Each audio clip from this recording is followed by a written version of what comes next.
Welcome to Mukta series 2। ড্রামার শুরুতেই আমরা ইয়ান এবং ফ্যান নামে দুজন ছেলেমেয়েকে একসাথে দেখি।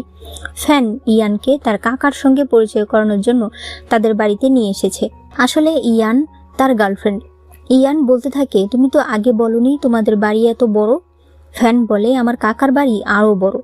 কাকা আমার থেকে 10 বছরের বড়। সে একাই সবকিছু সামলে রেখেছে, তবে সে অনেক রাগী। সে যদি তোমাকে পছন্দ করে তাহলে আর আমাদের কোনো বাধাই থাকবে না। এরপর তারা সেখানে যায়। ইয়ান বলতে থাকে, কেমন লোক, বাড়িতে মেহমান আসলেও কাজ নিয়ে পড়ে থাকে। সে বলে, আঙ্কেল আমি আপনার জন্য একটা উপহার এনেছি। শুনেছি আপনি নাকি প্রায় সময় ফ্লাইটে থাকেন। আমি একটা প্লেনের মডেল বানিয়েছি, সেটাই আপনাকে উপহার দিচ্ছি। এই কাকার নাম চিনজো। সে ওই প্লেনটা ফেলে দিতে বলে। সে বলতে থাকে, সামান্য একটা জিনিস নিয়ে এসেছো, তুমি আমাকে খুশি করতে। ফ্যান রেগে গিয়ে বলে, ও আমার গার্লফ্রেন্ড, তুমি এইভাবে কথা বলতে পারো না। সে বলে, তুমি মুখ বন্ধ করো। এই ধরনের মেয়েরা টাকার জন্য সবকিছু করতে পারে। ইয়ান বলে, প্রথম দিন দেখে আপনি কিভাবে বুঝলেন আমি কেমন মেয়ে? চিনজো বলে, তুমি অস্বীকার করতে পারবে তুমি টাকার জন্য ফ্যানকে ফাঁসাওনি? ও বোকা, কিন্তু আমি নই। ইয়ান বলতে থাকে, আপনি আমাকে অপমান করছেন। এরপর আপনি আমাকে রিকোয়েস্ট করলেও আমি কিন্তু আর আপনাদের বাড়িতে আসবো না। চিনজো তাকে ধমক দিয়ে এখনই বেরিয়ে যেতে বলে। ইয়ান কান্না করতে করতে বেরিয়ে যায়। তার পেছনে ফ্যান যায়। তবে ইয়ান রাস্তায় আসার সাথে সাথেই সামনে থেকে একটা গাড়ি আসতে থাকে। এরপর হঠাৎ ইয়ান চোখ মেলে তাকায়। সে বলতে থাকে, এটা কোন জায়গা? ওই সময় তার পাশ থেকে চিনজো ওঠে। সে বলে, এটা আমার ঘর। সে বলে, নিচু জাতের মেয়ে, টাকার জন্য তুমি আমার বিছানায় চলে এসেছো? ইয়ান বলে, আপনি এত ভালো মানুষ, আপনি আমাকে কেন এনেছেন? চিনজো টেবিলে দেখতে পায় তাদের দুজনের ওয়েডিং ফটো রয়েছে। ইয়ান বলতে থাকে, তার মানে আমরা বিবাহিত। সে নিজের হাতে আংটিও দেখতে পায়। চিনজো মোবাইলের ডেট দেখে বলে, এটা 2030 সাল, মানে আমরা 5 বছর ভবিষ্যতে চলে এসেছি। ইয়ান বলে, আমরা ভবিষ্যতে চলে এসেছি, আবার বিয়েও করে নিয়েছি। এরপর সে পায়চারি করছিল। চিনজো বলে, দয়া করে একটু শান্তিতে বসো। সে বলে, আমি কিভাবে শান্তিতে বসবো? গতকাল আমি আপনার ভাগ্নের গার্লফ্রেন্ড ছিলাম, আজ আমি আপনার স্ত্রী। চিনজো বলে, এটা ভেবে আমারও ডিসগাস্টিং লাগছে, তবে আগে পুরো বিষয়টা বুঝতে দাও। ইয়ান তার কাছে গেলে তারা দুজনে বিছানার উপর পড়ে যায়। ইয়ান তার বুকে এবং ঘাড়ে অনেকগুলো লাভ বাইট দেখতে পায়। সে বলে, এগুলো কি আমি করেছি? চিনজো বলে, না, এগুলো কোনো কুকুর করেছে। ইয়ান বলে, আপনি কাকে অপমান করছেন? আপনি দেখুন তো আমার অবস্থা। চিনজো তাকে নেমে যেতে বলে। ইয়ান বলতে থাকে, এবার আমরা কি করব? চিনজো বলে, কয়েকদিন পরিস্থিতি বুঝে নেই, তারপর একটা সময় বুঝে ডিভোর্স নিয়ে নেব। তখনই চিনজোর কাছে তার মায়ের কল আসে। সে বলে, আজ রাতের পার্টিতে তোমার বউকে সাথে করে নিয়ে এসো। চিনজো ইয়ানকে বলে, রাতে আমাদেরকে বাড়ি যেতে হবে। ইয়ান বলে, আমি যাব না। চিনজো বলে, তুমি আমার স্ত্রী, বাড়িতে অনুষ্ঠান রয়েছে, তোমাকে যেতেই হবে। ইয়ান আবার প্যানিক শুরু করলে চিনজো বলে, এই সামান্য একটা বিষয় নিয়ে এত রিয়াক্ট করার কি আছে? তোমার মধ্যে ফ্যান কি দেখেছিল? ইয়ান বলে, আপনি আবার কথা বলছেন? আপনি তো আমাকে বলেছিলেন আমি নাকি কোনোদিন আপনাদের বাড়ির বউ হতে পারবো না। এখন তো আপনি নিজেই আমাকে বিয়ে করে রেখেছেন। চিনজো বলে, কে জানে তুমি কোন ট্রিক ব্যবহার করে আমাকে বিয়ে করেছো। ইয়ান বলে, আসলে আপনি আমার সৌন্দর্যে পাগল হয়ে গেছেন, তাই নিজের ভাতিজার কাছ থেকে আমাকে কেড়ে নিয়েছেন। চিনজো বলে, আমি কি অন্ধ না পাগল? যেহেতু তুমি আমার লফুল ওয়াইফ, তাই এখন আমাদের ডিভোর্স হয়ে গেলে আমাদের স্টক মার্কেটে অনেক বড় প্রভাব পড়বে। আমাকে আগে ভালো করে বুঝতে হবে, এরপর ডিভোর্সের সিদ্ধান্ত নিতে হবে। আপাতত তুমি তৈরি হয়ে নাও, আমরা বাড়িতে যাব। এরপর ইয়ান সামনের ঘরে আসলে নিজের অনেক জিনিসপত্র দেখতে পায়। সে বলতে থাকে, এই সব কিছু আমার? চিনজো বলে, এখন তুমি আমার স্ত্রী, এগুলো জিনিস হয়তো তুমি অনেক আগে থেকেই ব্যবহার করে আসছো। বাড়িতে গিয়ে এমন ভাব করো না যে তুমি এগুলো জীবনে দেখোনি। এরপর ইয়ান ড্রয়িং রুমে এসে বলে, আপনি না বললেন আমার জন্য নতুন পোশাক কিনে আনবেন, তাহলে বসে আছেন কেন? তখন দেখানো হয় অনেকগুলো নতুন পোশাক স্টাফরা নিয়ে এসেছে। তারা বলছিল, ম্যাডাম এগুলো সব লেটেস্ট ডিজাইন, যেগুলো এখন পর্যন্ত কোনো সেলিব্রিটিও পরেনি। ইয়ান বলে, আমি একটা একটা করে সবগুলো ট্রাই করব? একজন বলে, আপনাকে করতে হবে না, আপনি শুধু বলুন আপনি কোনটা দেখতে চান, আমরা ট্রাই করে আপনাকে দেখাবো, আপনাকে কোনো কষ্ট করতে হবে না। ইয়ান মনে মনে ভাবছিল, ধনী মানুষের কত সুবিধা। এরপর সে একটা সাদা ড্রেস সিলেক্ট করে। এরপর তারা বাড়িতে আসে। চিনজোর মা আসলে ইয়ানও তাকে মা বলে ডাক দেয়। চিনজো বলে, বাবা কোথায়? তার মা বলে, ফ্যানের জন্য। এটুকু বলে সে থেমে যায়। ইয়ান মনে মনে ভাবতে থাকে, ফ্যানের কি হয়েছে? আমি যদি ওর কাকাকে বিয়ে করে থাকি তাহলে ওর সঙ্গে আমার কি হয়েছিল? আমাদের কি ব্রেকআপ হয়ে গিয়েছিল? চিনজো তখন তার হাত ধরে রাখে। পরে তার মাকে জিজ্ঞেস করে, রাতের পার্টি কয়টায়? তার মা বলে, রাত 8টায়। তখন চিঞ্জোর কাছে একটা SMS আসে, যেখানে একটা স্কুলের ঠিকানা দেওয়া হয়েছিল আর দুপুর 2টা লেখা ছিল। চিঞ্জো বলে, আমার একটা কাজ আছে, আমি আসছি। কিন্তু যাওয়ার আগে সে ইয়ানের কপালে একটা কিস করে আর বলে, আমি এখনই চলে আসব, তোমার যদি কোনো কিছুর অসুবিধা হয় অবশ্যই আমাকে ফোন করবে। ইয়ান মনে মনে ভাবছিল, এটা কিরকম লোক, এখন পর্যন্ত ফ্যান আমাকে কিস করার সাহস পায়নি আর এই লোক নিজে থেকেই সবকিছু করছে। এরপর চিঞ্জো ভাবতে থাকে, এই ঠিকানায় গেলে নিশ্চয়ই আমি কিছু জানতে পারবো। সেখানে নামার সাথে সাথেই একটা ছোট বাচ্চা তাকে বাবা বলে ডাক দেয়। সে ভীষণ অবাক হয়ে যায় আর ছেলেটার নাম জিজ্ঞেস করলে ছেলেটা তার নাম বলে তং।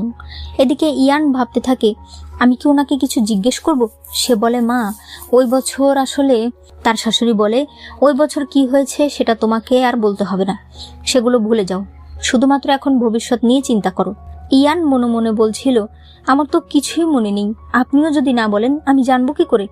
তখনই সিসি নামের একটা মেয়ে সেখানে আসে। ইয়ান মনে মনে ভাবছিল, এটা আবার কে, আমি ওনাকে কি বলে ডাকবো। সিসি বলতে থাকে, দাদু আজকের অনুষ্ঠানেও কি দাদা আসবে না? কিছু মানুষ এই পরিবারে আসার পর থেকেই পরিবারটা একেবারে ভেঙে চুরে গেছে। ইয়ানের শাশুড়ি বলে, থাক ওই সব কথা আর তুলো না। ইয়ান বুঝে যায় তার মানে এই মেয়েটাও কিছু একটা জানে। এরপর দেখা যায় এখন মেহমান আসতে শুরু করে দিয়েছে। 3টা মেয়ে এক জায়গায় দাঁড়িয়ে বলছিল, ওর কি একটুও লজ্জা করে না? ওর জায়গায় আমি থাকলে কখনোই এরকম পার্টিতে আসতাম না। ইয়ান মনে মনে ভাবছিল, এরা কি আমাকে নিয়ে কথা বলছে? অন্যদিকে চিঞ্জোর অ্যাসিস্ট্যান্ট বলে, স্যার আমরা ছোট মাস্টারকে আপনার বাড়িতে রেখে আসব। সে বলে, না, আমরা একসাথে পুরনো বাড়িতে যাব, সেখানে আজ একটা অনুষ্ঠান রয়েছে। অ্যাসিস্ট্যান্ট মনে মনে বলতে থাকে, স্যার ছোট মাস্টারকে কখনোই মানুষের সামনে নিয়ে আসেনি, কারণ তাহলে মানুষ তার বয়স হিসাব করে বুঝে ফেলবে ম্যাডাম বিয়ের আগেই প্রেগনেন্ট হয়ে গিয়েছিল, তাহলে আজ হঠাৎ কেন নিয়ে যেতে চাইছে। এদিকে এরা বলতে থাকে, ইয়ানকে দেখলেই মেজাজটা খারাপ হয়ে যায়। প্রথমে ভাতিজাকে পটিয়ে তারপর চাচাকে বিয়ে করে নিয়েছে। একজন বলে, আরে ও আসলে বেশি ক্ষমতা চেয়েছে। তবে চিন্তা করো না, বিয়ে হয়েছে 5 বছর হয়ে গেছে, এখনো কোনো সন্তান হয়নি। আমি তো আশায় আছি কবে ওকে বাড়ি থেকে বের করে দেবে। ইয়ান এটা শুনে মনে মনে খুশি ছিল যে তাদের কোনো বাচ্চা নেই, তাহলে ডিভোর্স নিতে সমস্যা হবে না। তবে তখন একটা মেয়ে জোরে জোরে বলতে থাকে, এমন একটা মেয়ে এত দামি একটা পোশাক পরেছে, বড়লোক স্বামী না থাকলে এসব কোনো কিছুই কপালে যুক্ত না। একজন বলে, আরে তোরা এসব মেয়ের ব্যাপারে জানিসই না, এরা ছেলে পটানোর জন্য সারা শরীর সার্জারি করে। ইয়ান এবার রেগে যায়, সে বলে, আমি একদম ন্যাচারাল। সিসি বলে, তোমার দেখছি সত্যিই কোনো লজ্জা নেই, তোমার জায়গায় আমি থাকলে এই বাড়িতে আসার মুখই আমার থাকতো না। ইয়ান বলে, তুমি কি অন্ধ? ছবিটা ভালো করে দেখো তো, আমি এই বাড়ির বউ। সিসি বলে, আর কয়েকদিন পর আর থাকবে না, কারণ এখনো তোমার কোনো বাচ্চা হয়নি, চিঞ্জো কয়দিন তোমাকে রাখবে। তখনই তং মা বলে ডাক দিয়ে ভেতরে আসে। সিসি বলে, এটা তোমার ছেলে, ওর বাবাকে। চিঞ্জো বলে, আমি ছাড়া আবার কে? সে ইয়ানকে বলে, আমি জানি তুমি অনেক অবাক হয়ে গেছো, তবে এটা আমাদের ছেলে, মানুষকে কিছু বুঝতে দিও না। ইয়ান তখন তংকে জড়িয়ে ধরে। ওই সময় চিঞ্জোর মা সেখানে আসে। সে বলে, তুমি আজ ওকে বাড়িতে নিয়ে এসেছো? চিঞ্জো বলে, ও আমার ছেলে, ও কেন আসতে পারবে না? তার মা বলে, আমি তোমাকে অনেকবার বলেছিলাম নিয়ে আসতে, কিন্তু তুমি বলেছো এতে মানুষ কানাকানি করবে যে ইয়ান বিয়ের আগেই প্রেগনেন্ট হয়ে গিয়েছিল। এতটাই ভালোবাসো তুমি তোমার বউকে, এবার তোমরা দুজন ওপরে যাও, আমি ওকে সবার সঙ্গে পরিচয় করিয়ে দিই। ছাদে এসে ইয়ান কান্নাকাটি শুরু করে। সে বলতে থাকে, এবার আমি কি করব, আমাদের একটা ছেলেও আছে, আপনি কি রোবট? আপনার কি একটু অন্যরকম লাগছে না? চোখের সামনে আপনার একটা জলজন্ত ছেলে হয়ে গেল। চিঞ্জো বলে, এখন কি করব বলো, তুমি একটু শান্ত হও। সে তাকে নিজের হাতে ড্রিঙ্ক খাইয়ে দেয়। পরে সে মনে মনে ভাবতে থাকে, আমি ওকে কেন খাইয়ে দিচ্ছি, কেমন যেন মনে হচ্ছে এটা আমার অভ্যাস। সে ড্রিঙ্কটা তাকে দিয়ে দেয় আর বলে, দেখো আমি জানি তোমার কাছে সবকিছু অদ্ভুত লাগছে এবং তুমি মেনে নিতে পারছো না, তবে নিজেকে শান্ত করো, আমরা এখন একটা সন্তানের বাবা মা। ইয়ান বলে, আমি নিচে গিয়ে একটু নিজেকে শান্ত করে আসি। এরপর সে নিচে বসে একা একা বকবক করছিল। তখন সিসি সেখানে এসে বলে, তুমি তো ভালোই লুকিয়ে রাখতে পারো, 5 বছরে একটা ছেলেকে লুকিয়ে রেখেছো। সে তাকে থাপ্পড় মারতে যায়, তবে তখন চিঞ্জো আর ফ্যান দুজনেই চলে আসে। চিঞ্জো ইয়ানকে ধরে রেখেছিল। সে বলে, ভুলে যেও না তুমি আমার স্ত্রী। ইয়ানের তখন ফ্যানের কথা মনে পড়ে। একদিন ফ্যান একটা ফুলের তোড়া নিয়ে তাকে প্রপোজ করে। ইয়ান এতে রাজি হয়ে যায়। এরপর থেকে তারা ডেট করতে শুরু করে। ফ্যান বলে, আমি তোমাকে আমাদের বাড়িতে নিয়ে গিয়ে পরিচয় করিয়ে দিতে চাই, এরপর আমি তোমাকে বিয়ে করে নেব। বর্তমানে চিঞ্জো ফ্যানকে বলে, নিজের লোকেদেরকে সামলাও, ও আমার স্ত্রীকে মারতে এসেছে। সিসি চলে যেতে চাইলে চিঞ্জো বলে, আমার স্ত্রীকে মারতে চেয়ে এখন চলে যাচ্ছ, তার কাছে ক্ষমা চাও। সিসি তার কাছে ক্ষমা চায়। ফ্যান ইয়ান বলে ডাক দিলে চিনজো বলে, কথাবার্তা ঠিক করে বলো, ও আমার স্ত্রী, মানে তোমার চাচি। এরপর সে তাকে কোলে করে নিয়ে চলে যায়। ফ্যান পেছনে যেতে চাইলে সিসি তাকে আটকায়। সে বলে, তুমি কি করতে চাইছো? ও এখন তোমার চাচি, তার উপর ওদের একটা ছেলেও আছে। ফ্যান বলে, কিন্তু ও এখনো আমাকে ভালোবাসে, আমি সেটা ফিল করতে পারি। সিসি বলে, তুমি ওর কাছে যাবে, তাহলে আমার আপুর কি হবে? তুমি কি আবার আমার আপুকে ঠকাতে চাইছো? তখনই তার বড় বোন ওয়েই চলে আসে। সে সিসিকে বকা দিয়ে চলে যেতে বলে। এরপর সে ফ্যানকে বলে, তুমি যদি নিজেকে সামলাতে না পারো তাহলে গিয়ে ইয়ানের সঙ্গে এই বিষয়ে কথা বলো। ফ্যান বলে, কাকা কোনো দিনও আমাকে ইয়ানের সঙ্গে কথা বলতে দেবে না। এখানে আমরা জানতে পারি ওই আসলে ফ্যানের ফিয়ন্সে। অন্যদিকে চিনজো বলতে থাকে, আজ যদি আমি তোমাকে না আটকাতাম তুমি কি ফ্যানের গায়ে ঝাঁপিয়ে পড়তে? ইয়ান বলে, কখনোই না, আমি হঠাৎ ওকে দেখেছি তাই ওর দিকে তাকিয়েছিলাম। চিনজো বলে, তুমি ভুলে যাচ্ছ তুমি কার স্ত্রী, তুমি এখন ওর চাচি। ইয়ান বলে, তুমি কি চাইছো? গতকালকেও ও আর আমি গার্লফ্রেন্ড বয়ফ্রেন্ড ছিলাম। ও কত খুশি হয়ে আমাকে তোমার সঙ্গে পরিচয় করানোর জন্য নিয়ে এসেছিল। হঠাৎ জানতে পারলাম আমি তোমার স্ত্রী। ওর সঙ্গে কি আমার ব্রেকআপ হয়েছিল কিনা না কি হয়েছে আমি কিছুই জানি না। তুমি আমার মনের অবস্থাটা বুঝতে পারছো? চিনজু বলে, আমি তোমাকে দোষ দিচ্ছি না, আমি শুধুমাত্র ব্যাপারটা তোমাকে বললাম। এরপর সে তার কাছে যায় আর বলে, আমি তোমার উপর রাগারাগি করে কথাটা বলিনি, তুমি এখন গিয়ে ঘুমিয়ে পড়ো, নিজেকে একটু শান্ত করো। তবে এরপর আবার তারা কাছাকাছি চলে আসে। চিনজো বলে, তুমি সোফায় গিয়ে শুয়ে পড়ো। ইয়ান বলে, কেন? আমি কেন সোফায় শোবো? চিনজো বলে, তাহলে আমি কি করে শোবো? আমি তো অনেক লম্বা। ইয়ান সোফার কাছে গেলে সেখানে লাল রঙের হ্যান্ডকাফ দেখতে পায়, যেটা মূলত লাভাররা ব্যবহার করে। সে তাড়াতাড়ি সেটা লুকিয়ে ফেলে। চিনজো বলে, ওখানে কি আছে? ইয়ান বলে, কিছুই নেই। সে তার কাছে এসে বলে, আমরা স্বামী স্ত্রী, তুমি আমার কাছে কি লুকাচ্ছ? ইয়ান বলে, আপনি শুধুমাত্র আমার কাছে একজন অপরিচিত মানুষ, তাও আবার অনেক খারাপ একজন মানুষ। চিনজোর মনে পড়ে প্রথম দিন সে ইয়ানের সঙ্গে কত খারাপ ব্যবহার করেছে। এরপর সে মনে মনে বলতে থাকে, আমি কি ওকে বলবো যে ওই দিন ওর সঙ্গে খারাপ ব্যবহার করার কারণ ছিল? ইয়ান পাজামা স্যুট পরে বেরিয়ে আসে। চিনজো যখন আসে তখন তার মনে পড়ে আসলে সে তার অ্যাসিস্ট্যান্টকে দিয়ে ইয়ানের ব্যাপারে খোঁজ করিয়েছিল, কারণ সে যেহেতু ফ্যানের গার্লফ্রেন্ড তাই তার ব্যাপারটা জানা দরকার। তবে সেখানে জানা যায় ইয়ান এর আগে অনেক বিবাহিত পুরুষকে ফাঁসিয়েছে যারা কিনা ধনী ছিল এবং অলরেডি 3বার অ্যাবর্শন করিয়েছে। চিনজো বলে, এই কথা ফ্যানকে জানানোর দরকার নেই। বর্তমানে সে মনে মনে বলছিল, এমন একটা মেয়েকে আমি কেন বিয়ে করলাম? এই ব্যাপারটা এতটা সহজ না। এরপর সে তাকে কোলে করে বিছানায় নিয়ে যাচ্ছিল, তখন ইয়ান ঘুমের মধ্যে ফ্যানের নাম নিলে চিনজো তাকে বিছানায় ফেলে দেয়। ইয়ান বলতে থাকে, ভূমিকম্প হয়েছে নাকি? সে বলে, আপনি হঠাৎ বিছানা আমাকে দিয়ে দিচ্ছেন কেন? চিনজো বলে, তুমি খুব বাজেভাবে সোফায় ঘুমিয়েছিলে, তার চেয়ে বরং বিছানায় ঘুমাও। সে বলে, এটা কি করে সম্ভব? আমি তো অনেক ভালো মতো ঘুমাই। চিনজো বলে, আমরা যেহেতু স্বামী স্ত্রী তাহলে তুমি আমাকে তোমার পরিবারের ব্যাপারে একটু বলো তো। সে মনে মনে বলছিল, অন্য মানুষকে দিয়ে ইনভেস্টিগেশন করার চাইতে আমি নিজে ওকে জিজ্ঞেস করে দেখি। ইয়ান বলে, জানি না বাড়ির মানুষ এখন কেমন আছে। চিনজো বলে, তাহলে গিয়ে দেখে আসো। সে বলে, না, আমাকে দেখলে তারা খুশি হবে না। চিনজো বলে, কেন? তুমি অনেক খারাপ ছিলে নাকি? ইয়ান বলে, ওই রকম না, আসলে আমার বাবা মায়ের ডিভোর্স হওয়ার পরে বাবা এক আন্টিকে বিয়ে করেছে, আমি আমার দাদুর সঙ্গে বড় হয়েছি। চিনজো বলে, সেখানে কি তুমি খারাপ মানুষের সঙ্গে মিশতে? ইয়ান বলে, খারাপ মানুষ তো দূরে থাক, ভালো মানুষের সঙ্গেও দাদু আমাকে মিশতে দিত না। একদিন স্কুল থেকে আসতে দেরি হলে আমাকে অনেক মারতো। আমি সবসময় খুব ভালো হয়ে চলার চেষ্টা করতাম। আমি তো এটাই বুঝতে পারিনি প্রথম দিন দেখা হওয়ার পর আপনি আমার সঙ্গে এত খারাপ ব্যবহার কেন করেছিলেন। আমার খুব খারাপ লেগেছিল। আমি খুব কষ্ট করে লেখাপড়া করেছি, নিজের টিউশনের টাকা নিজেই জোগাড় করেছি, স্কলারশিপ পেয়ে তারপর কলেজে ভর্তি হয়েছি। আমার রেজাল্ট ভালো ছিল, আমি কোনোদিন কারোর সঙ্গে ঝগড়া করিনি। ফ্যাং আমার প্রথম বয়ফ্রেন্ড ছিল, তারপরও আপনি কেন আমার সঙ্গে এত খারাপ ব্যবহার করেছিলেন আমি বুঝতেই পারছিলাম না। চিনজো বলে, কারণ আমি তোমার ব্যাপারে ইনভেস্টিগেশন করেছিলাম আর আমি তোমার ব্যাপারে অনেক খারাপ কথা শুনেছি। আমি শুনেছি তুমি নাকি বিবাহিত লোকেদেরকে ফাঁসাতে, তাদের মিস্ট্রেস হয়ে থাকতে। ইয়ান এটা শুনে প্রচন্ড রেগে যায়। সে বলে, আমি কোনোদিনও কারো মিস্ট্রেস হব না। আমার বাবা অন্য একজনের সঙ্গে রিলেশন করায় বাবা আর মায়ের ডিভোর্স হয়ে যায়। সেখানে মা কতটা কষ্ট পেয়েছে আমি নিজের চোখে দেখেছি। আমি একটা মেয়ে হয়ে অন্য মেয়ের সংসারে কোনোদিনও অশান্তি তৈরি করব না। আপনি আমার হাজবেন্ড, তাই আমার পরিবারের কথা আমি আপনাকে বললাম। আমার বাবা মায়ের ডিভোর্সের কথা আপনি কাউকে বলবেন না। চিনজো বলে, তুমি চিন্তা করো না, এই বিষয়ে আমি কাউকেই বলবো না। এরপর ইয়ান শুয়ে পড়ে। চিনজো ভাবতে থাকে, আমি তাহলে ওকে ভুল বুঝেছিলাম।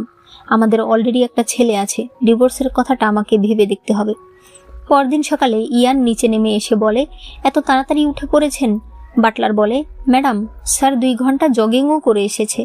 ইয়ান বলে, তাহলে আপনি কয়টায় উঠেছেন? বাটলার বলে, ম্যাডাম, এটা তো স্যারের প্রতিদিনের রুটিন, আপনি আজ হঠাৎ কেন জিজ্ঞেস করেছেন? ইয়ান বলে, এমনি। এরপর সে খাবার দেখে বলে, এত খাবার? বাটলার বলে, ম্যাডাম, এগুলো সব আপনার পছন্দের খাবার, এগুলো তো আপনি অনেক খুশি হয়ে খান, আজ হঠাৎ আপনার কি হয়েছে? ইয়ান বলে, আমি আসলে বলতে চাইছিলাম 2জন মানুষের এত খাবার। এরপর সে বসে পড়ে। বাটলার রান্নাঘরে গেলে চিনজো বলে, তুমি কি চাইছো, আমরা ধরা পড়ে যাই? ইয়ান বলে, কথা একটু আস্তে বললেই তো হয়, সব কথায় এত রাগারাগি করার কি দরকার? চিনজো বলে, আমি রাগারাগি করিনি, আমি কথা এভাবেই বলি। তখন বাটলার বলে, স্যার, মাস্টার ফ্যান এসেছে ম্যাডামের সঙ্গে দেখা করতে। চিনজো তাকে অপেক্ষা করতে বলে। ইয়ান বলতে থাকে, আমি গিয়ে কি বলবো? আমাদের ব্রেকআপ কেন হয়েছে সেটা জিজ্ঞেস করব? আমি ওকে কিভাবে মুখ দেখাবো? আমি তো সেটাই বুঝতে পারছি না। চিনজো বলে, তাহলে তোমার দেখা করার দরকার নেই। ইয়ান বলে, তুমি এটা কি বলছো? আমার কোনো কিছুই মনে নেই, আগের দিন পর্যন্ত আমি ওকে ভালোবাসতাম, ওকে দেখলে আমি ইমোশনাল হয়ে যাব, এটাই স্বাভাবিক। চিনজো বলে, তাহলে তোমার ওর সঙ্গে দেখা করার কোনো প্রয়োজন নেই, তুমি যখন নিজেকে সামলাতেই পারবে না তাহলে তোমার দূরে থাকাই ভালো। বাটলার এসে বলে, স্যার, মাস্টার ফ্যান বলেছে আজ ম্যাডামের সঙ্গে দেখা না করে সে যাবে না। চিনজো বলে, তাহলে সারা জীবন দাঁড়িয়ে থাকুক। বাটলার ফ্যানকে বলে, স্যার, আপনি চলে যান, ম্যাডাম আসবে না। ফ্যান বলে, কেন আসবে না? চিনজো আসতে দিচ্ছে না। 5 বছর ধরে সে তাকে লুকিয়ে রেখেছে, আর কত রাখতে চায়? সে দরজার সঙ্গে হাতে আঘাত করছিল। সে কান্না করে বলছিল, ইয়ান, একবার আমার সঙ্গে দেখা করো, আমার সঙ্গে একটা কথা বলো। এগুলো শব্দ শুনে ইয়ান সেখানে আসে। ফ্যান বলছিল, আমি জানি তুমি ভেতরেই আছো, আমি তোমার সঙ্গে শুধু কথা বলবো। ইয়ানের খুব খারাপ লাগছিল। চিনজো তাকে ধরে ফেলে। ফ্যান বলছিল, আমি যাব না, আমি তোমার সঙ্গে কথা না বলে যাব না। চিনজো তোমাকে 5 বছর ধরে আমার কাছ থেকে দূরে রেখেছে, আর কত রাখতে চায়? 5 বছরে গতকাল শুধু আমি তোমার চেহারা দেখেছি। চিনজো বলে, তুমি ওকে চলে যেতে বলো, তুমি বললেই চলে যাবে। ইয়ান বলে, আমি পারবো না, ও আমার বয়ফ্রেন্ড। চিনজো বলে, তুমি আমার স্ত্রী আর ওর চাচি। ইয়ান বলে, ফ্যান, তুমি চলে যাও, আমি তোমার সঙ্গে কথা বলতে চাই না। ফ্যান বলে, 5 বছরে তুমি এই প্রথম আমার সঙ্গে কথা বললে, আর এই কথাটাই বললে। সে কান্না শুরু করে। তখন ওই সেখানে আসে। সে বলে, তুমি এভাবে ভেঙে পড়ো না, তুমি কি ভুলে গেছো ওর জন্য তুমি প্রায় মরতে গিয়েছিলে? ও আর তোমার কাছে ফিরবে না, তুমি আমার সঙ্গে চলো, আমি তোমার হাতের ব্যান্ডেজ করে দিচ্ছি। সে তাকে নিয়ে যায়। ইয়ান বলতে থাকে, ওই মেয়েটাকে, ওর সঙ্গে ফ্যানের কি সম্পর্ক? আপনি নিশ্চয়ই সবকিছু জানেন। চিনজো বলে, এটা তুমি শুনে একদমই খুশি হবে না। সে বলে, আমি শুনতে চাই, আপনি না বললে আমি ওর কাছে যাচ্ছি, ওর সঙ্গে আমি অন্য মেয়েকে দেখতে পারবো না। চিনজো বলে, তুমি আমার স্ত্রী, ও এখন তোমার ভাতিজা, ওর সঙ্গে তোমাকে অন্য মেয়েকে দেখতেই হবে। ইয়ান তখন কান্না শুরু করে। সে বলে, আমাকে একটু আপনার মতো বানিয়ে দিন, আমি তো পারছি না আপনার মতো হতে, সবকিছু এত সহজে মেনে নিতে। 2 দিন আগেও ও আমার বয়ফ্রেন্ড ছিল, আমি ওকে ভালোবাসি, আমি এখনই আপনাকে ডিভোর্স দিয়ে দেব, এরপর ওর কাছে চলে যাব। তখন তাদের ছেলে এসে জিজ্ঞেস করে, তোমরা কি করছো? চিনজো ইয়ানকে জড়িয়ে ধরে বলে, তোমার মায়ের শরীর ভালো না। তং বলে, বাবা, তুমি 3 দিন ধরে মায়ের সঙ্গে ঘুমাচ্ছ, আজ রাতে আমি মায়ের সঙ্গে ঘুমাবো। চিনজো বলে, তোমাকে আমি বোর্ডিং স্কুলে পাঠিয়ে দেব, মায়ের সঙ্গে কিসের ঘুম? তং বলে, তুমি খারাপ একটা বাবা। এটা বলে সে চলে যায়। ইয়ান বলে, আমি আপনাকে ডিভোর্স দিয়ে দেব, ছেলেকে আমি নিয়ে রাখবো। চিনজো বলে, তুমি ওকে লালন পালন করতে পারবে? সে বলে, একটা ছেলেকে খাওয়াতে পারবো না। চিনজো বলে, ও যার তার ছেলে নয়, ও আমার ছেলে। এরপর চিনজো বলে, দেখো, যেহেতু আমাদের একটা ছেলে আছে তাই ডিভোর্সের ব্যাপারটা আমরা পরে কথা বলবো। ইয়ান বলে, আপনি কিভাবে এত তাড়াতাড়ি মেনে নিচ্ছেন যে আপনার বিয়ে হয়ে গেছে, একটা ছেলে আছে? আমি তো এটা কোনোভাবেই মেনে নিতে পারছি না।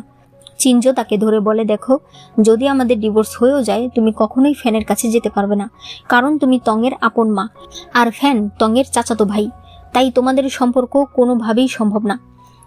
চিনজো বলে, ডিভোর্স আমরা নিব, তবে তাতে কিছুদিন সময় লাগবে, আজ তুমি তংয়ের ব্যাপারে সবকিছু জানবে। এরপর তার কোন জিনিস পছন্দ, কোনটা পছন্দ নয়, তার অভ্যাস বদঅভ্যাস, কোন খাবারে অ্যালার্জি, এই সব কিছু তোমাকে জানতে হবে। এরপর রাতের বেলা ইয়ান তংয়ের ছবি দেখছিল, তার কাছে খুবই ভালো লাগছিল। চিনজো বলে, অনেক দেখেছো, অনেক রাত হয়েছে, এবার ঘুমাও। তবে ইয়ান ছবি দেখে বলতে থাকে, এই না হলে আমার ছেলে ছোট থেকেই কত কিউট, তবে আমি বুঝতে পারছি না আমার কি নর্মাল ডেলিভারি হয়েছিল নাকি সি সেকশন হয়েছিল। সে তখন দেখতে চায় তার পেটে কোনো দাগ আছে কিনা। তবে ওই সময় চিনজো এসে বলে, তুমি এসব কি করছো? এখন জামা কাপড় খুলে ঘুমাবে নাকি? ইয়ান বলে, আপনারও তো জামা ঠিক নেই। চিনজো বলে, তুমি আমাকে নিয়ে ভেবো না, আমার জামা কাপড় ছাড়া ঘুমানোর অভ্যাস নেই। ইয়ান বলতে থাকে, আমি এবার বুঝতে পেরেছি, আসলে আপনি খারাপ মতলব নিয়ে ঘুরছেন। আপনি আমাকে কাপড় খুলতে বলছেন। চিনজো বলে, তোমার এরকম ফ্ল্যাট বডি দেখলে আমার সব রুচি চলে যায়। ইয়ানের ভীষণ রাগ হচ্ছিল। সে যখনই শুতে যায় তখন দেখতে পায় বিছানায় আবারও কাপলদের ব্যবহার করা ওইসব জিনিস রয়েছে। এরপর তারা দুজন মিলে সারা ঘর থেকে এরকম অনেকগুলো বের করে। ইয়ান বলে, আবার আপনি নিজেকে ভালো মানুষ বলেন? এগুলো আমার একার ব্যবহার করার জিনিস নাকি? চিনজো বলে, তুমি দেখছি এগুলোর ব্যাপারে ভালোই জানো। ইয়ান বলে, এগুলো নিজের কাছে রাখুন, আগামীকাল ডাস্টবিনে ফেলে দিয়ে আসবেন। তবে চিনজো সেগুলো একটা ড্রয়ারে রেখে দেয়। সে বলতে থাকে, আমি এগুলো ব্যবহার করতাম, তার মানে এগুলো নিশ্চয়ই অনেক কাজের। এরপর পরদিন এরা দুজন একসঙ্গে খাবার খেতে বসলে ইয়ান জিজ্ঞেস করে, গতকালকের ওই জিনিসগুলো আপনি ফেলেছেন তো? চিনজো বলে, ফেলিনি, হয়তো ভবিষ্যতে কাজে লাগতে পারে। ইয়ান বলে, আপনার সত্যিই কোনো লজ্জা নেই? চিনজো বলে, আমি তো বলিনি যে সেগুলো আমি ব্যবহার করব। যা যেমন আছে তেমনই থাক, আমরা যদি আবার আমাদের সময় ফিরে যাই। ইয়ান বলে, আমরা কি সত্যি আমাদের সময় ফিরে যেতে পারবো? গেলে তো ভালোই হতো, আপনাকে আমার বিয়ে করতে হতো না। তবে তাহলে তো তং জন্ম নেবে না। আমি কি করব বুঝতেই পারছি না। চিনজো বলে, যা হবে দেখা যাবে, এখন এসব নিয়ে ভেবো না। ইয়ান বলে, আপনি জানতে পেরেছেন কেন আমাদের বিয়ে হয়েছিল? চিনজো বলে, আমি জেনেছি, তবে তোমাকে বলতে চাই না, কারণ এতে তোমার নিজের চরিত্রের উপর নিজেরই সন্দেহ হবে। ইয়ান বলে, আপনি তাড়াতাড়ি বলুন, আমি জানতে চাই কি এমন হয়েছিল, কেন আমি ফ্যানের সঙ্গে ব্রেকআপ করে আপনাকে বিয়ে করলাম, কিভাবে বিয়ের আগেই আমি প্রেগনেন্ট হয়ে গেলাম। চিনজো বলে, তুমি আমাকে ড্রাগ দিয়ে আমার সঙ্গে রাত কাটিয়েছিলে, পরে বাধ্য হয়ে আমাকে তোমাকে বিয়ে করতে হয়েছে। চিনজোর মনে পড়ে তার অ্যাসিস্ট্যান্ট তাকে এটাই বলেছে, এর বাইরে আর কোনো কিছুই জানা যায়নি। ইয়ান বলে, অসম্ভব, আমি এই ধরনের মেয়েই না। প্রথমত, ওই সময় আমি আপনাকে অনেক ঘৃণা করতাম। দ্বিতীয়ত, আমি আজ পর্যন্ত দেখিনি ড্রাগ দেখতে কেমন। তখন আমি কলেজে পড়তাম, আমার কাছে সেটা কে বিক্রি করবে? চিনজো বলে, আমি জানি তুমি বিশ্বাস করবে না, তাই তোমাকে বলতে চাইনি। ইয়ান বলে, আমার নামে মিথ্যা কথা ছড়ানো হচ্ছে, আমি জানি এই কাজ কে করেছে। নিশ্চয়ই এই কাজ সিসি করেছে। সে আপনাকে পছন্দ করে, যখন দেখেছে আপনি আমাকে বিয়ে করেছেন তখন সে আমার নামে এইসব ছড়িয়েছে। আপনার পেছনে ঘোরা মেয়ে আপনার স্ত্রীর নামে মিথ্যা কথা ছড়িয়েছে। স্বামী হিসেবে আপনার কি প্রতিবাদ করা উচিত না? সে বলে, অবশ্যই উচিত, আমাকে একটু সময় দাও, আমি পুরোটা বের করব। ইয়ান বলে, না, আমি নিজেই ওর সঙ্গে কথা বলবো। এরপর সিসি একটা রেস্টুরেন্টে আসে। সে বলে, কি দিনকাল আসলো, তুমি আমাকে কেন ডেকেছো? ইয়ান বলে, তুমি আধা ঘন্টা লেট। সে বলে, তো আমি এসেছি, এটাই তো বেশি। ইয়ান তখন চলে যেতে শুরু করে। সে বলে, আমি এসেছি আর তুমি চলে যাচ্ছ? ইয়ান বলে, তুমি যেহেতু মুডে নেই তাহলে আমি চলে যাচ্ছি। সিসি বিরক্ত হয়ে বলে, আমি এইমাত্র আসলাম। ঠিক আছে, বলো তুমি কি জানতে চাও? ইয়ান বলে, তুমি আসলে চিনজোকে পছন্দ করো, তাই না? সিসি বলে, মিথ্যা কথা। ইয়ান বলে, আর ঢেকে লাভ নেই, আমি জানি তুমি তাকে পছন্দ করো, আর এই জন্যই তুমি সবসময় তার বিরুদ্ধে থাকো। সে বলে, একদমই না, আমি কি করে আঙ্কেলকে পছন্দ করতে পারি? সে বলে, সে কি তোমার সম্পর্কে আঙ্কেল হয়? সিসি বলে, অবশ্যই, আমাদের সার্কেলের সবাই তাকে আঙ্কেল বলেই ডাকে, তার উপর আবার সে আমার বড় আপুর চাচা শ্বশুর হতে যাচ্ছে। ইয়ান বলে, তুমি মিথ্যা কথা বলছো, তুমি তাকে পছন্দ করো? সিসি তখন রেগে যায়। সে বলে, হ্যাঁ, আমি তাকে পছন্দ করি, কিন্তু তাই বলে আমি কোনো সম্পর্ক ভাঙতে চাই না।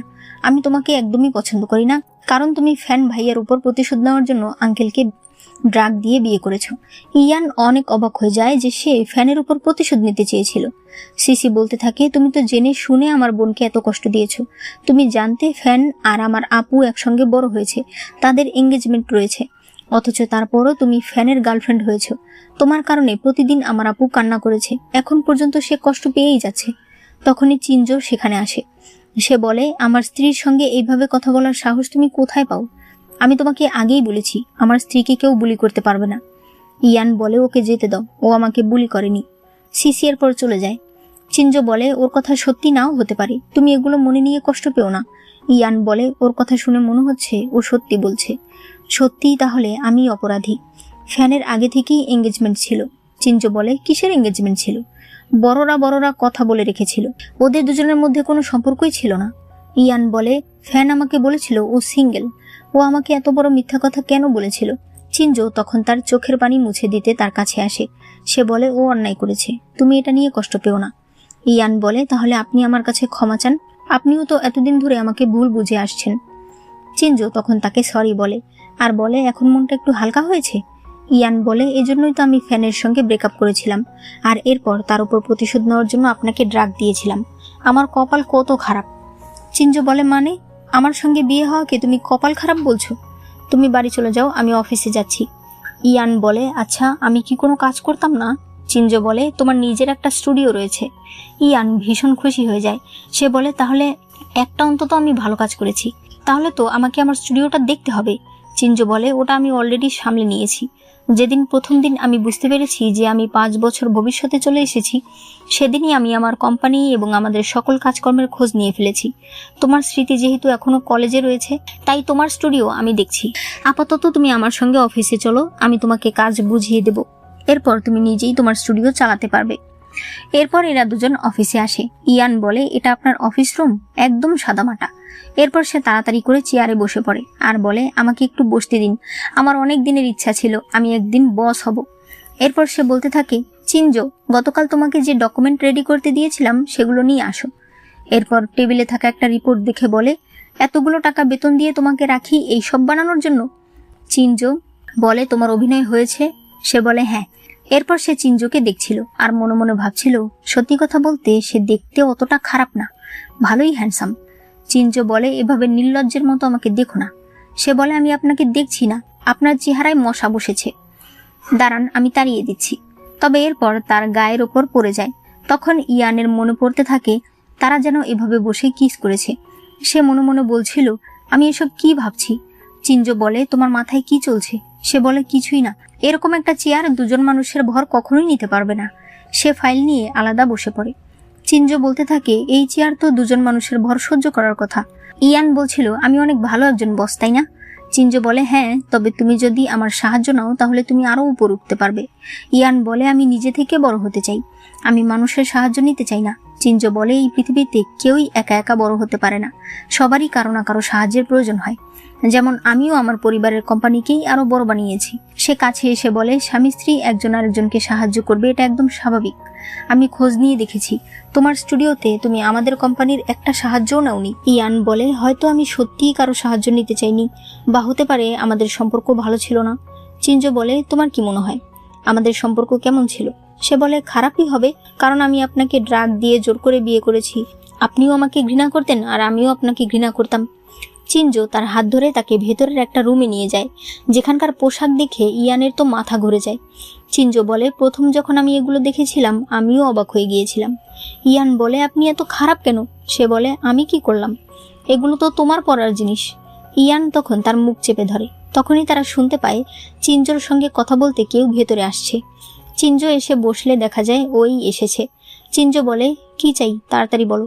সে বলে, আমি আপনাকে নিজের কাকাই মনে করি। চিনজো বলে, কিন্তু আমার তোমার কাকা হওয়ার কোনো ইচ্ছা নেই, কেন এসেছো সেটা বলো। ও এই বলে, আমি জানি ইয়ান হয়তো আমার নামে আপনাকে কিছু বলেছে, তাই আপনি আমার সঙ্গে এভাবে কথা বলেন, তবে আপনি তার সব কথা বিশ্বাস করবেন না।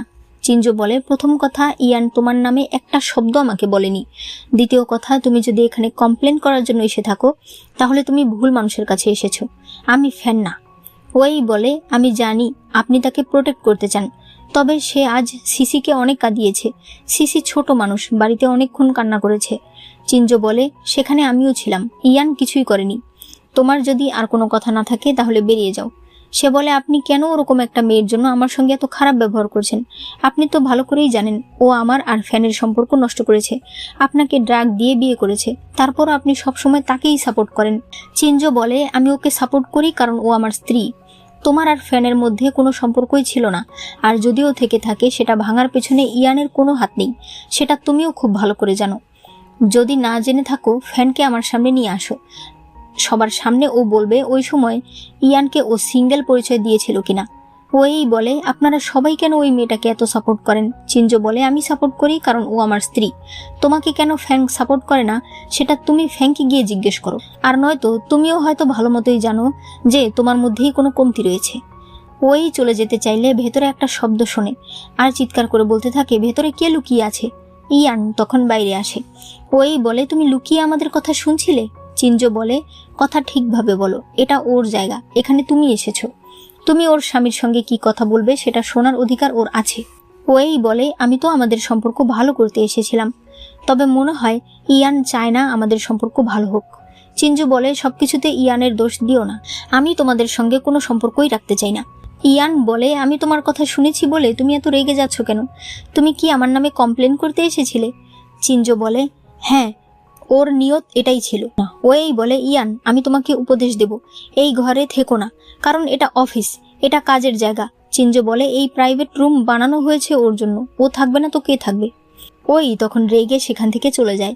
ইয়ান বলতে থাকে, আমি কোনোদিন ভাবতে পারিনি তুমি এত ভালো জবাব দিতে পারো। চিঞ্জু বলে, তুমি কি আমাকে বোকা মনে করো? কার মনে কি উদ্দেশ্য চলছে না চলছে আমি ভালোই বুঝতে পারি। এরপর দেখা যায় ফ্যান যখন জানতে পারে যে ওই ইয়ানের সঙ্গে দেখা করতে গিয়েছিল, তখন সে অনেক রেগে যায়।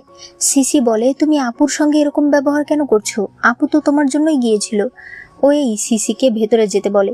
এরপর সে বলে, সিসি ছিল তাই আমি তোমাকে পুরোটা বলিনি, আমি গিয়েছিলাম তোমার কাকার সঙ্গে কথা বলতে, যাতে তোমাদের সম্পর্কটা ঠিক হয়ে যায়। কিন্তু তুমি জানো আমি গিয়ে কি দেখলাম? সে ইয়ানের সঙ্গে আছে। ফ্যান তখন তার সঙ্গে খারাপ ব্যবহার করার জন্য ক্ষমা চায়।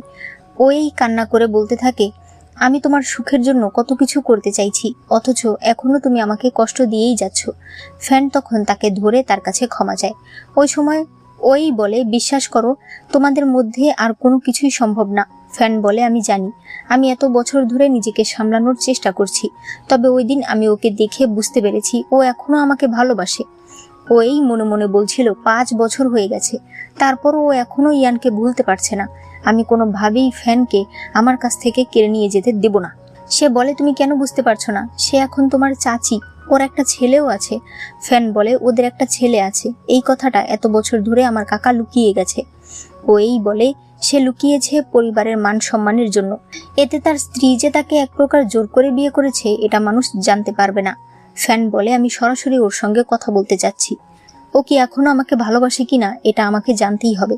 ওই বলে, আমি তোমার সকল সিদ্ধান্তে তোমার সাথে আছি, তবে তুমি একা থাকতে ওকে জিজ্ঞেস করো, আঙ্কেলের সামনে জিজ্ঞেস করো না, তাহলে ওর মনের কথা তোমাকে বলতে পারবে না। রাতের বেলা ইয়ান ভাবছিল, 2 দিন তো ভালো মতোই ঘুমালাম, আজ কেন এরকম অকওয়ার্ড লাগছে। চিঞ্জু এসে দেখে ইয়ান ঘুমানোর নাটক করছে। সে বলে, চোখের পাপড়ি নড়ছে, কোনো খারাপ স্বপ্ন দেখছো নাকি? ইয়ান তখন উঠে পড়ে। চিঞ্জু বলে, তুমি নাটক তো ভালোই করো। ইয়ান বলে, আমার যোগ্যতায় আপনি খুশি হয়েছেন? চিঞ্জু বলে, যে জিনিস নেই সেটা নিয়ে তুমি কিসের বড়াই করো? ইয়ানের ভীষণ রাগ হয়। সে তখন তাকে সুন্দর করে বলতে থাকে, আপনিও বিছানায় ঘুমান, এটা আপনার বাড়ি, আপনার ঘর, আপনার বিছানা, আপনি কেন সবকিছু ছেড়ে দিয়ে সোফায় ঘুমাবেন? আপনি চিন্তা করবেন না, আমি আপনার কিছুই করব না। সে মনে মনে বলছিল, এইভাবে ফ্লার্ট করলে সে আমার উপর আরো রেগে যাবে। তবে দেখা যায় চিঞ্জু বিছানায় চলে এসেছে। সে বলে, সত্যি কথা, বাড়ি আমার, ঘর আমার, বিছানা আমার, বউটাও আমার, তাহলে আমি কেন আলাদা থাকবো? ইয়ান তাড়াতাড়ি শুয়ে পড়ে। এরপর তারা দুজনেই একসঙ্গে মনে মনে ভাবছিল, ডিভোর্সের ব্যাপারটা এবার কথা বলা উচিত। চিঞ্জু বলে, দেখো, আমি জানি আমাদের সম্পর্ক খুবই অদ্ভুত, কিন্তু তারপরও আমাদের একটা ছেলে আছে, তাই আমি তোমাকে বলবো, তুমি আমাকে একটা সুযোগ দিয়ে দেখতে পারো। আমি ভালো স্বামী হওয়ার সর্বোচ্চ চেষ্টা করব। ইয়ান কোনো কথা না বলে শুয়ে পড়ে। পরদিন চিঞ্জু আবার জিজ্ঞেস করে, গত রাতের কথাটার কোনো উত্তর দিলে না যে? ইয়ান বলে, আমি এখনো বুঝতে পারছি না আমার কি করা উচিত। আমি এটা মেনে নিয়েছি যে আপনি আমার স্বামী। এরপরে ইয়ান চিঞ্জুকে চেহারা ঢেকে তার অফিসে নিয়ে আসে। সে বলতে থাকে, আমি আজ প্রথম দিন নিজের অফিসে এসেছি, আপনি সাথে থাকলে আমার ভালো লাগবে। তবে আমি চাই না সবাই জানুক যে এত বড় কোম্পানির প্রেসিডেন্ট আমার স্টুডিওতে এসেছে। এরপর সে কতগুলো রিপোর্ট বের করে দেখে। সে বলে, আমি এগুলো অলরেডি দেখেছি, তবে আপনি আর একবার দেখে দিন, তাহলে আমি একদম নিশ্চিন্ত থাকব। তখনই তারা শুনতে পায় ফ্যান ইয়ানের সঙ্গে দেখা করার জন্য এসেছে। ইয়ান বলে, আমি জানি না ও কেন এসেছে, আমি ওকে ডাকিনি। ফ্যান বাইরে থেকে বলতে থাকে, ইয়ান, আমি ভেতরে আসছি। ইয়ান তাড়াতাড়ি চিঞ্জুকে টেবিলের নিচে রেখে দেয়। ফ্যান বলে, তুমি ভালো আছো? সে বলে, ভালো আছি, তুমি কেমন আছো? তবে নিচে থেকে চিঞ্জু তার পায়ে চিমটি দিলে সে বলে, না, আমি ভালো নেই। আরো চিমটি দিলে সে বলে, তোমাকে দেখে ভীষণ রাগ হচ্ছে। ফ্যান বলে, আমি ভাবতেই পারিনি তুমি যে আমাকে এত ঘৃণা করো, তুমি কি আমাকে আর ভালোবাসো না? ইয়ান চিঞ্জুর হাত সরিয়ে দিয়ে বলে, যেদিন থেকে আমি জানতে পেরেছি তুমি আমাকে মিথ্যা বলেছ, সেদিন থেকেই আমি তোমাকে ভালোবাসা বন্ধ করে দিয়েছি। আমি শুধুমাত্র একটা নর্মাল সম্পর্কে জড়িয়েছিলাম, অথচ তুমি এটাকে একটা নোংরা সম্পর্ক বানিয়েছো, যেখানে তুমি জানতে তোমার অলরেডি একজন ফিয়ান্সে আছে। ফ্যান বলে, তাই বলে সব দোষ তুমি আমাকে দিয়ে এভাবে আলাদা হয়ে যেতে পারো না। সে বলে, কেন পারি না? তুমি আমাকে বলেছিলে তুমি সিঙ্গেল, তাই আমি তোমার সঙ্গে সম্পর্কে জড়িয়েছিলাম। অথচ তোমার ফিয়ন্সে, তোমার আশেপাশের সবাই আমাকে এখনো মিস্ট্রেস বলছে, কিন্তু তুমি কখনোই এর প্রতিবাদ করো না। ফ্যান, ওই সময় আমি জানতামই না তুমি কোনো ধনী পরিবারের ছেলে। আমি তোমার সঙ্গে সম্পর্কে ছিলাম মাত্র 1 মাস। আমি কি করেছিলাম যে তুমি এভাবে আমার জীবনটা শেষ করে দিতে চেয়েছিলে? ফ্যান বলে, বিশ্বাস করো আমি এত ভাবিনি। সে বলে, তুমি কি ভাবনি যে তুমি তোমার এঙ্গেজমেন্ট আমার কাছে লুকিয়ে আমার সঙ্গে ডেট করবে আর মানুষ আমাকে খারাপ বলবে না? নাকি তুমি ভাবনি যে তোমার সার্কেলের মানুষরা এসব জানার পরেও আমাকে বুলি করবে না? ফ্যান তাকে ধরতে চাইলে সে বলে, আমাকে ছোবে না। ফ্যান বলে, তুমি আমাকে এতটাই ঘৃণা করো? ইয়ান বলে, যেদিন আমি জানতে পেরেছি তুমি আমাকে ধোঁকা দিয়েছো, সেদিনের পর থেকেই আমি তোমাকে ভালোবাসা বন্ধ করে দিয়েছি। ফ্যান বলে, আর এই জন্যই আমার উপর প্রতিশোধ নেওয়ার জন্য তুমি আমার কাকার বিছানায় চলে গিয়েছিলে। তুমি কি ভাবতে পারছো এই কথা জানার পর আমার কত কষ্ট হয়েছিল? ইয়ান, আমি যেমন তোমাকে কষ্ট দিয়েছি, তুমিও আমাকে কম কষ্ট দাওনি। হিসাবে আমরা এখন সমান হয়ে গেছি। ইয়ান বলে, হ্যাঁ, আমরা সমান হয়ে গেছি, তাই এখন তোমাকে আমি ভালোবাসি না আর ঘৃণাও করি না। ফ্যান বলে, ওই ঠিক কথা বলেছে। তুমি আমার কাকার মতো ধনী মানুষকে বিয়ে করেছো, এখন তুমি আর আমার কাছে ফিরে আসবে না। ইয়ান বলে, তোমার কাকা না, যদি অন্য কেউ হতো আমি তার সঙ্গেই থাকতাম, তবুও তোমার কাছে আমি কোনোদিনও যেতাম না। ফ্যান বলে, আমারই ভুল হয়েছে, আমি আর কোনোদিন তোমার কাছে আসবো না। এই বলে সে চলে যায়। ইয়ান তখন বসে পড়ে। ওই সময় চিনজো বাইরে আসলে ইয়ান বলে, আমি আপনার কথা ভুলেই গিয়েছিলাম। চিনজো বলে, তুমি যেটা বলেছো সেটা কি সত্যি? তুমি কি সত্যি ওকে আর ভালোবাসো না? ইয়ান বলে, ও আমাকে এত বড় ধোঁকা দিয়েছে, নিজের এঙ্গেজমেন্ট থাকা সত্ত্বেও সেটা আমার কাছে লুকিয়েছে। এটা জানার সাথে সাথেই আমি ওকে ভালোবাসা বন্ধ করে দিয়েছি। চিনজো তখন তাকে কিস করে। ইয়ান বলে, আমার কষ্ট হচ্ছে। চিনজো বলে, তাহলে তুমি এভাবে বসো। এদিকে ফ্যান বাইরে আসে। সে বলতে থাকে, ইয়ান কখনোই আমাকে ভালোবাসেনি। ও এই বলে, আমি তোমাকে বলেছিলাম ও তোমার সঙ্গে ডেট করেছিল শুধুমাত্র সময় কাটানোর জন্য। ফ্যান বলে, ও যেমনই হোক, তবু আমি ওকে ভালোবাসি, আমি কোনোদিন ওকে ভুলতে পারবো না। ও এই বলে, তাহলে হাল ছেড়ে দিও না, আবার ওর কাছে যাও, ওকে ভালো মতো নিজের মনের কথাটা বলো। ফ্যান বলে, কিন্তু ও আমাকে পরিষ্কার জানিয়ে দিয়েছে ও আমাকে ভালোবাসে না। ও এই বলে, কারণ ওর বিয়ে হয়ে গেছে, একটা বাচ্চা আছে, তাই ও ওর মনের কথাটা তোমাকে বলতে পারছে না। তুমি নিজের ইগোকে এখন মাটি চাপা দিয়ে দাও, এরপর ওর কাছে গিয়ে নিজের মনের কথা খুলে বলো। ফ্যান আবার চলে যায়। তখন ওই মনে মনে বলছিল, আমি যদি না পাই তাহলে তোমাদের কাউকে আমি শান্তিতে থাকতে দেব না। ফ্যান যখন ভেতরে যায় তখন সে এদেরকে দেখে তার তো মাথা ঘুরে যায়। সে চিনজোকে মারতে গেলে চিনজো তাকে ধাক্কা দেয়।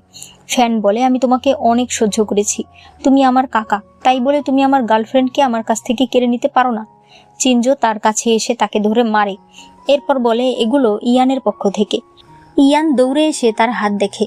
ফ্যান বলে, আমি বেশি ব্যথা পেয়েছি, আমার অনেক কষ্ট হচ্ছে, তুমি কি দেখতে পারছো না? ইয়ান বলে, যেই মানুষ আমার কাছে গুরুত্বপূর্ণ না তার আঘাত দিয়ে আমি কি করব? ফ্যান বলে, চিনজো, তোমার আর আমার সম্পর্ক ছোট থেকে এত ভালো ছিল, তুমি আমাকে কত আদর করতে। হ্যাঁ, আমি অন্যায় করেছি, কিন্তু সেটা করেছি ইয়ানের সাথে। ও তোমাকে ড্রাগ দিয়ে এক প্রকার জোর করে তোমাকে বিয়ে করেছে, অথচ এইরকম একটা মেয়ের জন্য তুমি আমার গায়ে হাত দিচ্ছ।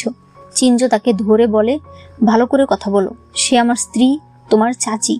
ফ্যান বলে, তোমার কি একটুও কিছু যায় আসে না? যে আমার সঙ্গে ডেট করে আমাকে ফেলে দিতে পারে, একদিন সে তোমাকেও ফেলে চলে যাবে।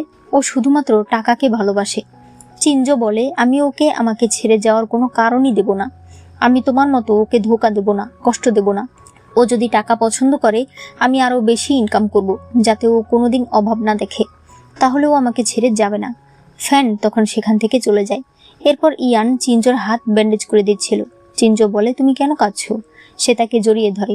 ইয়ান বলে, আসলে আমি বুঝতে পারছি না আমি কথাগুলো কিভাবে বলবো, আমি সত্যি তোমার সঙ্গে অন্যায় করেছি। চিনজো বলে, মানে আমাকে জোর করে বিয়ে করার কথা বলছো? তুমি ভাবছো আমি হয়তো পরিবারের সম্মান বাঁচাতে তোমাকে বিয়ে করেছি, বা সন্তানের মুখের দিকে তাকিয়ে তোমাকে মেনে নিয়েছি? তবে আমি জানি আমি এই ধরনের নই। আমি যেহেতু তোমাকে বিয়ে করেছি, তার মানে আমি মন প্রাণ দিয়েই তোমাকে নিজের স্ত্রী বানিয়েছি। ইয়ান বলে, কিন্তু তুমি কি করে বুঝলে? হয়তো বর্তমান চিনজো আমাকে ভালোবাসে না। চিনজো বলে, আগের আমি আর এখনকার আমি একই ব্যক্তি, তাই আমি ভালো করেই জানি আমি কি ধরনের মানুষ। দেখো, আমি নিজের মনের কথা কখনোই লুকাই না। আমি তোমাকে ভালোবাসি আর তোমার সাথেই থাকতে চাই। এরপর সে তাকে জড়িয়ে ধরে। পরে তারা বাড়িতে ফিরে আসে। ইয়ান বলে, আচ্ছা তুমি কিভাবে এখানে আসলে? আমি ওই দিন তোমার কথা শুনে কষ্ট পেয়ে দৌড়ে বাড়ি থেকে বেরিয়ে যাই, তবে বাইরের সামনে থেকে একটা গাড়ি আসছিল। চিনজো বলে তোমার পেছনে ফ্যান দৌড় দেয়, আমিও দৌড় দিই। ইয়ান বলে আমার কি অ্যাক্সিডেন্ট হয়েছিল? আমি কি মরে গিয়েছিলাম নাকি? চিনজো বলে তুমি এসব কি বলছো? তাহলে এখন কিভাবে বেঁচে আছো? আমাদের একটা ছেলেও আছে। ইয়ান লজ্জা পেয়ে বলে আমি তো এগুলো ভুলেই গিয়েছিলাম। তবে আমরা যদি আবার আমাদের সময় ফিরে যাই আর এখানকার স্মৃতি মনে থাকে, তাহলে কি আমরা একসাথে থাকতে পারবো? চিনজো বলে তুমি যেখানেই থাকো না কেন, আমি তোমাকে খুঁজে ঠিক তোমার কাছে চলে যাব।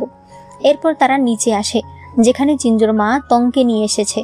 ইয়ান তংকে নিয়ে বাইরে যায়। চিনজোর মা বলে ফ্যান বাড়িতে আসতে রাজি হয়েছে, তবে সে শর্ত দিয়েছে ওই বাড়িতে কখনোই ইয়ান যেতে পারবে না।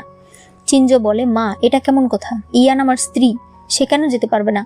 তার মা বলে আমি জানি তুমি সবসময় তোমার বউকে সাপোর্ট করবে, কিন্তু ফ্যান তোমার আপন ভাতিজা, সে সবেমাত্র বাড়ি যেতে রাজি হয়েছে। তার আর ওইয়ের কয়েকদিনের ভেতরেই এঙ্গেজমেন্ট হবে। ফ্যান স্পষ্ট জানিয়ে দিয়েছে ইয়ান ওই অনুষ্ঠানে যেতে পারবে না। তোমার বাবাও বলে দিয়েছে ইয়ান যেন সেখানে না যায়, তুমি শুধু তংকে নিয়ে সেখানে চলে যেও। চিনজো এতে রাজি হয়ে যায়। তখন ইয়ান ফিরে আসে, তারা উপরে চলে যায়। চিনজোর মা বলে এক প্রকার দেখতে গেলে ইয়ান আসাতে আমি বরং খুশি হয়েছি, কারণ তোমাকে এখন একটা মানুষের মতো লাগে। আগে তো তুমি একটা রোবট ছিলে, সারাদিন কাজ নিয়ে পড়ে থাকতে, কোনো ইমোশন ছিল না। তোমার স্ত্রীর প্রতি, ছেলের প্রতি ভালোবাসা দেখলে আমার অনেক ভালো লাগে। রাতের বেলা ইয়ান বলে তুমি তংকে ঘুম পাড়িয়ে দিয়েছো? সে বলে হ্যাঁ, আমি খুব ভালো একজন বাবা, তাই না? আগামী সপ্তাহে ফ্যান আর ওইয়ের এঙ্গেজমেন্ট হবে। ইয়ান বলে আমি তাহলে যাব না। চিনজো বলে তুমি আমার স্ত্রী, বাড়ির অনুষ্ঠানে তুমি যাবে না, এটা কেমন কথা? আমি জানি সেটা খুবই অকওয়ার্ড একটা পরিস্থিতি হবে, কিন্তু তারপরেও বাড়ির অনুষ্ঠানে তোমার যাওয়া উচিত, নয়তো মানুষরা তোমাকে নিয়ে আরো কথা বলবে। ইয়ান তখন রাজি হয়ে যায়। ওই সময় তার কাছে ওইয়ের কল আসে। সে বলে আগামী সপ্তাহে আমার আর ফ্যানের এঙ্গেজমেন্ট। আমি জানি ফ্যানের দাদা তোমাকে সেখানে যেতে না করেছে, তবে দেখো আমি চাই তুমি আসো, কারণ সেটা বাড়ির একটা অনুষ্ঠান, পরিবারের সবাই থাকবে, অনেক মেহমানরা আসবে, তুমি না গেলে পরিবারের নাম খারাপ হবে, তাই আমি চাই তুমি আসো। ইয়ান বলে ঠিক আছে। ইয়ান বলতে থাকে আমি তো ভাবতেই পারছি না, ওর মন এত বড়। চিনজো বলে ওর মন বড় না, বরং ও বড় কিছু করতে চাইছে। ইয়ান বলে তাহলে আমি যাব না। চিনজো বলে আমি থাকতে তোমার কিসের ভয়? এরপর এঙ্গেজমেন্ট পার্টি দেখানো হয়। সেখানে ফ্যান আর ওই আসে। ফ্যান বলে আমি তোমাকে বিয়ে করব ঠিক আছে, তবে আমি কখনোই তোমাকে নিজের স্ত্রী মানতে পারবো না, কারণ আমি কোনোদিনও তোমাকে ভালোবাসিনি। তবে ওই কোনো কিছুই বলে না। সিসি বলে আপু, তুমি কি সত্যি ওকে বিয়ে করবে? তুমি জানো ও তোমাকে ভালোবাসে না, এভাবে কি তুমি ভালো থাকতে পারবে? ওই বলে শুধুমাত্র ইয়ানের কারণে এসব হয়েছে, আজ যদি ও আসে আমি ওর ওপর থেকে এর প্রতিশোধ তুলব। সে সিসির কানে কানে কিছু একটা বলে। সিসি বলে আপু, এটা করা একদমই ঠিক হবে না। ইয়ানকে তোমার পছন্দ না এটা আমি জানি, তবেও তুমি অন্যভাবেও প্রতিশোধ নিতে পারো, এটা অনেক বেশি হয়ে যাবে। ওই বলে তুমি আমার আপন ছোট বোন, এখন তুমিও আমাকে সাহায্য করতে চাইছো না, ঠিক আছে আমি একাই করতে পারবো। তবে তখন সিসি বলে তুমি চিন্তা করো না, এই বিষয়টা আমার উপর ছেড়ে দাও। এরপর ইয়ানেরা সবাই আসে, তাদেরকে দেখেই মেহমানেরা নানান কথা শুরু করে। ইয়ান বলে আমি ওয়াশরুম থেকে আসছি। ওয়াশরুমে সিসি আসে। সে বলে দেখো তুমি বরং বাড়ি চলে যাও। সে বলে কেন? সিসি বলে পরে বলো না যে আমি তোমাকে ওয়ার্ন করিনি। সে বাইরে এসে ভাবতে থাকে আমি আপুর সঙ্গে বিশ্বাসঘাতকতা করতে পারবো না, তবে একটা মেয়ের জীবন এভাবে নষ্ট করে দেওয়া কি ঠিক হবে? ওর একটা ছেলে আছে। একটু পর পার্টিতে ওই বলতে থাকে আপনাদের সবাইকে আসার জন্য ধন্যবাদ, বিশেষ করে আমি ধন্যবাদ দিতে চাই ইয়ানকে। সবাই তখন বলাবলি করছিল মেয়েটা অনেক ভালো, এত কিছুর পরেও সে ইয়ানকে সম্মান করে। সে বলে আমাদের এঙ্গেজমেন্ট উপলক্ষে আমি আমার আর ফ্যানের একটা ভিডিও রেডি করেছি। তখন ভিডিও প্লে করলে দেখা যায় কেউ ইয়ানকে কিস করছে। ও এই কান্না করে বলতে থাকে ফ্যান, তুমি এখনো ইয়ানের সঙ্গে সম্পর্কে জড়িয়ে আছো, আমি তোমাকে বিয়ে করব না, আমি কোনোদিনও তোমার মতো ছেলেকে বিয়ে করব না। ফ্যান বলতে থাকে এটা আমি নই। ও এই বলে তুমি ভাবো তুমি কিভাবে আঙ্কেলকে এর জবাব দেবে। চিনজোর সবার সামনে ইয়ানের গালে কিস করে। এরপর বলে এগুলো আমাদের স্বামী স্ত্রীর ব্যাপার, মানুষকে দেখিয়ে কি লাভ আমি জানি না। ওই বলে আঙ্কেল আমি জানি আপনি ইয়ানকে প্রোটেক্ট করতে চান, তবে সে এটার যোগ্য না, সে এখনো ফ্যানের সঙ্গে সম্পর্কে আছে। ফ্যান মনে মনে বলছিল আমি সত্যিটা বলবো না। চিনজো দেখো এবার ভালোবাসার মানুষ ধোকা দিলে কেমন লাগে। আসলে সে ভেবেছে ভিডিওর ছেলেটা অন্য কেউ। সবাই ইয়ানকে অনেক কথা শোনাচ্ছিল। ইয়ান ফ্যানকে বলে তোমার ফিয়ন্সে আমার নামে মিথ্যা অপবাদ দিচ্ছে। তুমি কিছু বলবে না? সে বলে, আমার কিছু বলার নেই, আমি এমনিতেই তোমাকে পছন্দ করি। ইয়ান বলে, তুমি আমাকে পছন্দ করো আর এই কারণেই তুমি সবার সামনে আমাকে টার্গেট বানাচ্ছ? তুমি বলো তো, কলেজে তুমি আমাকে বলেছিলে কিনা যে তোমার একটা ফিয়ন্সে আছে? তোমার ফিয়ন্সে, আশেপাশের মানুষ কন্টিনিউয়াসলি আমাকে মিস্ট্রেস বলে এসেছে, অথচ তুমি কোনো কিছুই ক্লিয়ার করনি। এই তোমার ভালোবাসা? চিনজো ওয়েইকে বলে, তুমি সবসময় ইয়ানকে টার্গেট করো, ও তোমার আর ফ্যানের সম্পর্ক ভেঙেছে। তবে সত্যি করে বলো তো, তোমাদের মাঝে কি সত্যি কোনো সম্পর্ক ছিল?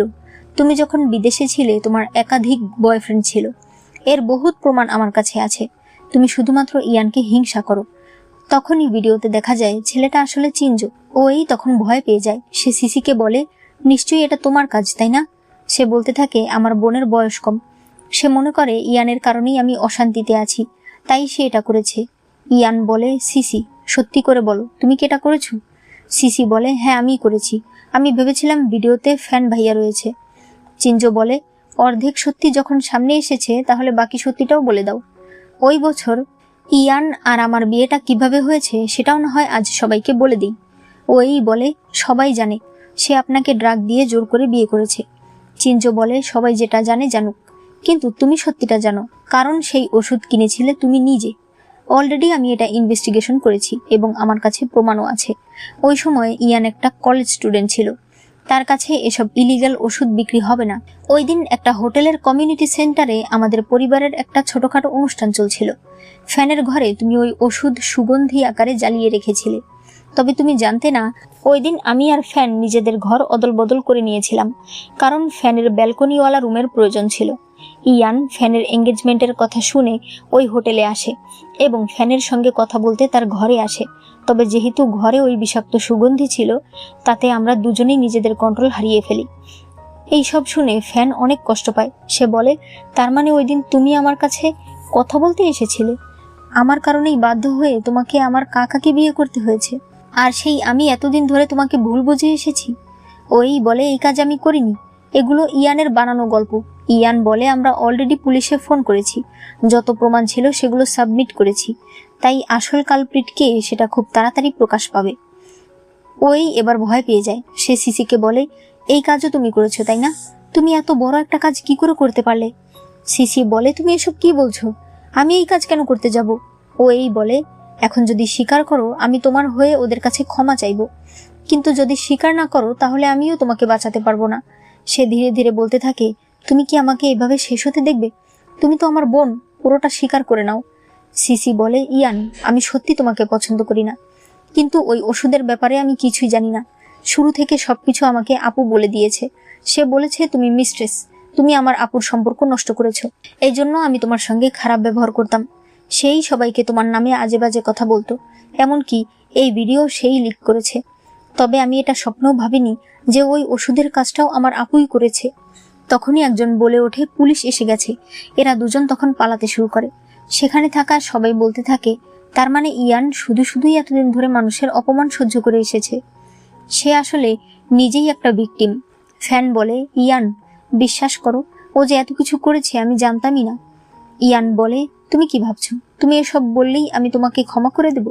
তুমি যে নিজেকে সিঙ্গেল বলে আমার সঙ্গে রিলেশনে জড়িয়েছো, সেটা কি মিথ্যা ছিল? একটু আগেও যখন সবাই আমাকে খারাপ বলছিল তুমি চুপ করেছিলে।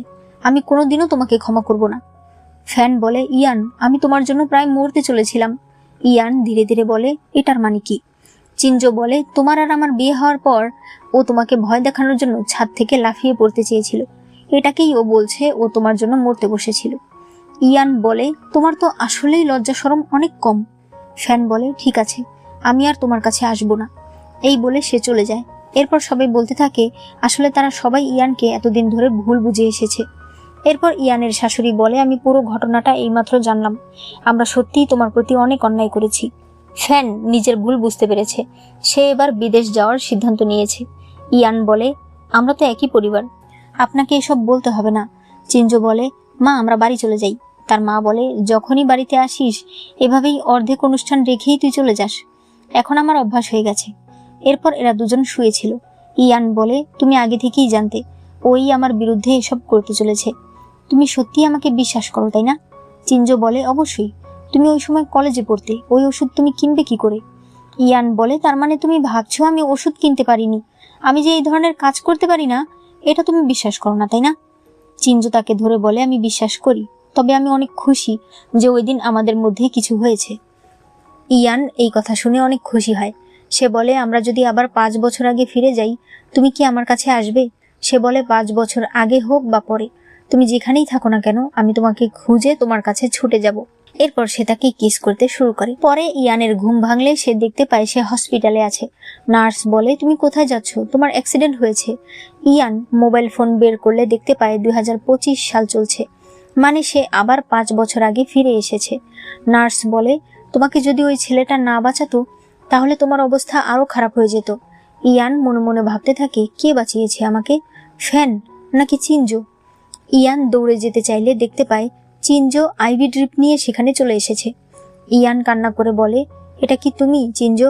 চিনজো তাকে জড়িয়ে ধরে আর বলে, আমি তো বলেছি 5 বছর আগে হোক বা পরে, আমি ঠিকই তোমার কাছে ছুটে আসব। তারা দুজনেই ভীষণ খুশি ছিল। আর এখানেই এই ড্রামাটি শেষ হয়ে যায়। ড্রামাটি আমার কাছে খুবই ভালো লেগেছে। চিনজোর মতো হাজবেন্ড পাওয়া ভাগ্যের ব্যাপার। তোমাদের কি মনে হয় সেটা অবশ্যই আমাকে কমেন্টে জানিয়ে দিও। প্লিজ ভিডিওতে একটা লাইক করে দিও, আর চ্যানেলে প্রথমবার এসে থাকলে চ্যানেলটাকে সাবস্ক্রাইব করে দিও।